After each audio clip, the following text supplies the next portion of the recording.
Black CEO denied a room in her own hotel. She makes them regret it instantly. Monique Davis stepped into the grand lobby of the Avalon, the five-star hotel she had built from the ground up. Dressed in a simple yet elegant navy blue pantsuit, she carried herself with the quiet confidence of a woman who had shattered barriers in the business world. But today, she wasn't here as the CEO. She was just another guest. Or so she thought. As she approached the front desk, the young receptionist barely glanced at her before giving her a once-over. "We're fully booked," he said curtly. Monique raised an eyebrow. "That's strange. I made a reservation." She slid her credit card across the counter, but the receptionist pushed it back with an almost dismissive smirk. "I'm sorry, but there must be a mistake. We don't have any rooms available," he said. Behind her, she noticed a well-dressed white couple approach the desk. Before they could even ask, the same receptionist greeted them with a warm smile. "Good evening.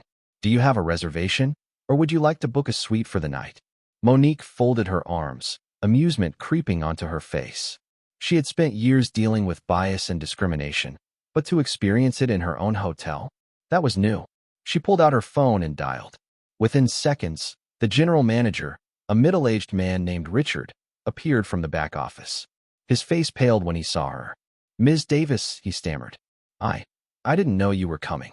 The receptionist's smirk vanished as Richard turned to him, his expression thunderous. "Do you have any idea who you just turned away?"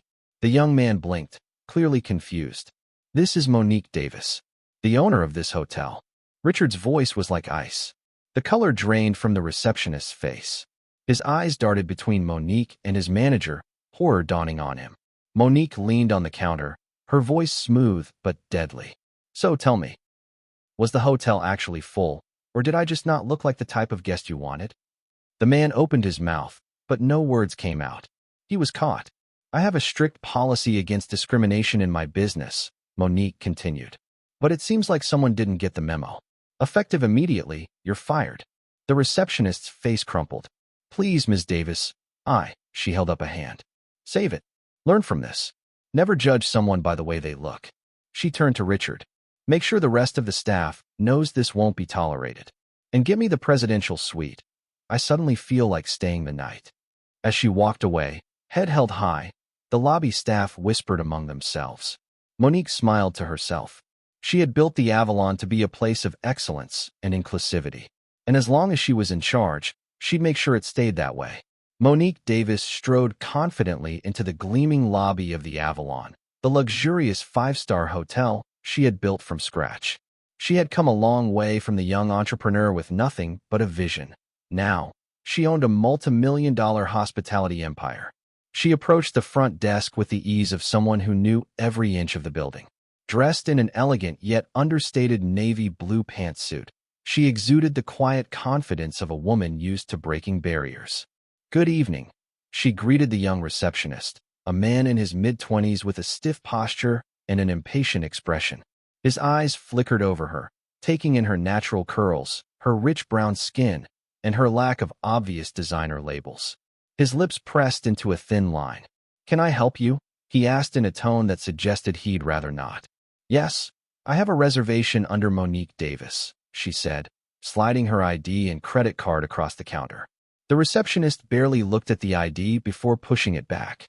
"We're fully booked," he said quickly, avoiding eye contact. Monique's brow arched. "That's odd. I made my reservation a week ago." "I'm sorry, but we're at full capacity." His voice was firm, dismissive. Before she could respond, she heard a different tone entirely as a well-dressed white couple approached the desk. "Welcome to the Avalon," the receptionist beamed. "Do you have a reservation, or would you like to book a suite for the night?" Monique crossed her arms, watching as he pulled up the availability on his screen. Rooms were available. Her lips curled into a knowing smile. She had encountered this kind of treatment before, people assuming she didn't belong in the very spaces she had created. But this time, this was her own hotel, and she wasn't about to let this slide. Calmly, she pulled out her phone and dialed a number. "Richard, get down to the front desk." Now, within seconds, Richard Carter, the general manager, emerged from the back office, his face paling the moment he saw Monique. "Ms. Davis," he stammered, eyes darting between her and the now terrified receptionist. "Good evening, Richard," Monique said smoothly. It seems I was just denied a room in my own hotel. Apparently, we're fully booked. Richard swallowed hard. That's a mistake. Of course, we have rooms available for you, not just for me, she interrupted, her voice sharp. For any guest who books.